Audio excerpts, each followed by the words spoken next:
জানাবো এখনকার বিশেষ বিশেষ সংবাদ। আর প্রতিদিনের বাছাই করা খবরগুলো পেতে চ্যানেলটি সাবস্ক্রাইব করুন।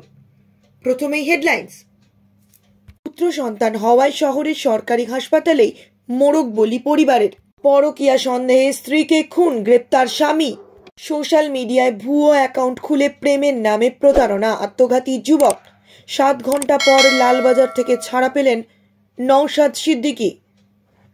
পর্যটক টানতে রাজ্য ও ফরাসি সরকারের যৌথ উদ্যোগে রেজিস্ট্রি অফিস আদালত সংস্কার।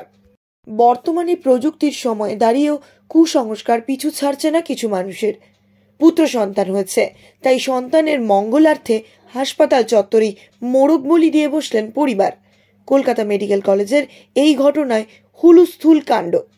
তবে শুধু মোড়ক বলিতেই শেষ নয়, সঙ্গে হাসপাতালের মধ্যেই চলল নানান ধরনের পূজা পাঠও। জানা গিয়েছে মঙ্গলবার বিকেল 4টের সময় কুসংস্কারের শিকার এক পরিবারের এই লজ্জার ঘটনা ঘটায় কলকাতা মেডিকেল কলেজ ও হাসপাতালে। সেখানকার প্রসূতি বিভাগে অর্থাৎ ইডেন বিল্ডিংয়ে বলি দেওয়া হয় মোড়ক। পরিস্থিতি নজরে আসতেই সেখানে আসেন হাসপাতাল কর্তৃপক্ষ, যদিও ততক্ষণে বাড়ি চলে গিয়েছেন রোগীর পরিবার। হাসপাতাল সূত্রে খবর, বেশ কিছুদিন আগে প্রসবের জন্য কলকাতা মেডিকেল কলেজ ও হাসপাতালে ভর্তি হয়েছিলেন ওই রোগীর পরিবার। কিছুদিন আগে তাদের পুত্র সন্তান জন্মায়।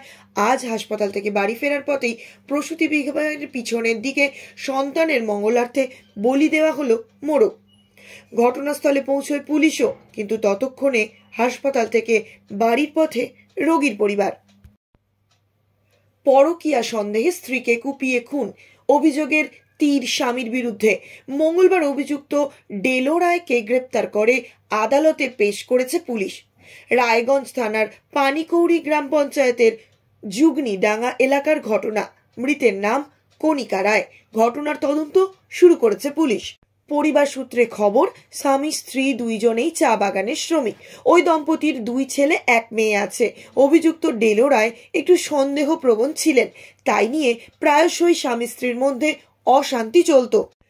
সোমবারও দুইজনের মধ্যে অশান্তি শুরু হয়, আর সেই সময়েই বাড়িতে কেউ না থাকায় অশান্তি আরো চরম রূপ নেয়। অশান্তি চলাকালীন হঠাৎই কুড়ুল দিয়ে মাথায় আঘাত করেন স্বামী। গুরুতর আহত হন কণিকা রায়। রক্তাক্ত অবস্থায় মাটিতে লুটিয়ে পড়েন। চিৎকার চেঁচামেচির শব্দ পেয়েই ঘটনাস্থলে উপস্থিত হয় এলাকাবাসী। তারা গুরুতর আহত অবস্থায় কণিকাকে উদ্ধার করে উত্তরবঙ্গ মেডিকেল কলেজ ও হাসপাতালে নিয়ে যান। পরীক্ষার পর চিকিৎসকরা মৃত বলে ঘোষণা করেন তাকে। স্থানীয়রা পুলিশে খবর দেন। খবর পেয়েই ঘটনাস্থলে উপস্থিত হয় পুলিশ। অভিযুক্ত ডেলো রায়কে গ্রেপ্তার করে আজ জলপাইগুড়ি আদালতে পেশ করা হলে পুলিশ হেফাজতের নির্দেশ দিয়েছেন। ঘটনার তদন্ত শুরু করেছে পুলিশ। সোশ্যাল মিডিয়ায় প্রেমের ফাঁদে পড়ে আত্মঘাতী যুবক। মৃতের নাম পবিত্র পাইক, বয়স 21 বছর। দক্ষিণ 24 পরগনার ডায়মন্ড হারবার থানার অন্তর্গত পাত্রা এলাকার আগ্নেশ্বরের বাসিন্দা। রবিবার বিকেলে নিশাকে একটি হোয়াটসঅ্যাপে ভয়েস মেসেজ পাঠিয়ে এর কিছুক্ষণ পরই ওই যুবকের ঘর থেকে ঝুলন্ত দেহ উদ্ধার হয়। প্রাথমিক তদন্তে পুলিশের অনুমান ওই যুবক আত্মহত্যা করেছেন, তবে তদন্ত শুরু হয়েছে। পরিবার সূত্রে খবর, মাস 6 আগে ওই যুবকের সোশ্যাল মিডিয়ায় নিশা সর্দার নামে একটি মেয়ের সঙ্গে বন্ধুত্ব হয়। সম্পর্ক ক্রমে ভালোবাসায় পরিণত হয়। ফোন নম্বর আদান প্রদান হয়।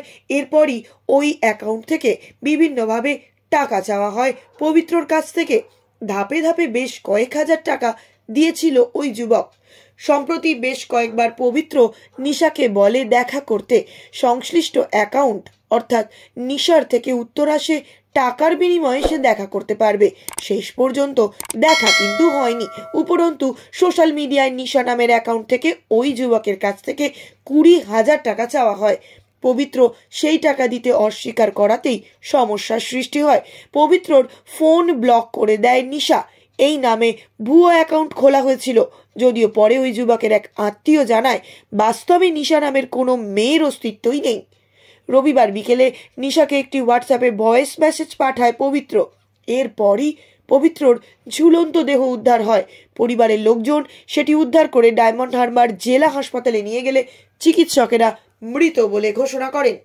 শ্রীরামপুরে ডেনিস ট্রাভানের পর সংস্কার হতে চলেছে ফরাসি আমলের তৈরি রেজিস্ট্রি অফিস।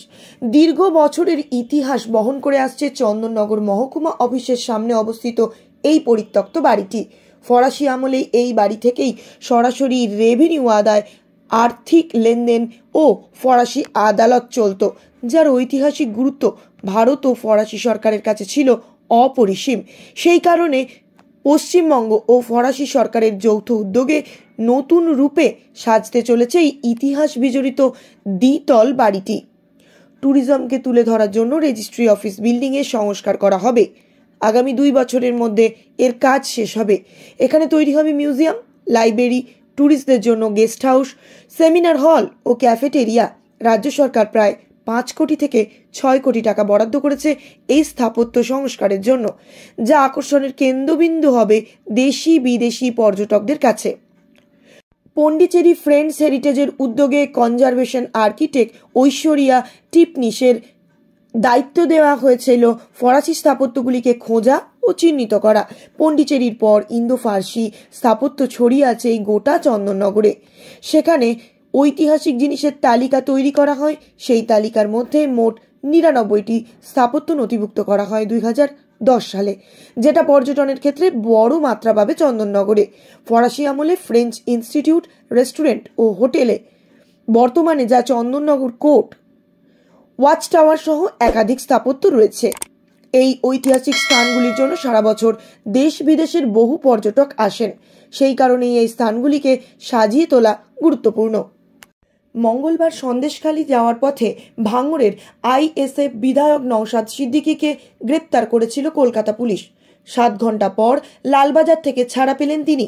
মুক্তি পেয়েই আইএসএফ বিধায়ক জানালেন তার গ্রেপ্তারি সম্পূর্ণ বেআইনি। পাশাপাশি পুলিশের বিরুদ্ধে মামলার হুঁশিয়ারিও দিলেন নওশাদ।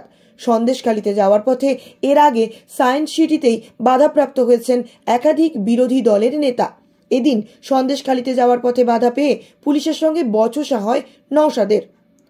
144 ধারা লঙ্ঘনের জন্য আইএসএফ বিধায়ককে গ্রেপ্তার করা হয়েছে বলে প্রথমে জানায় পুলিশ।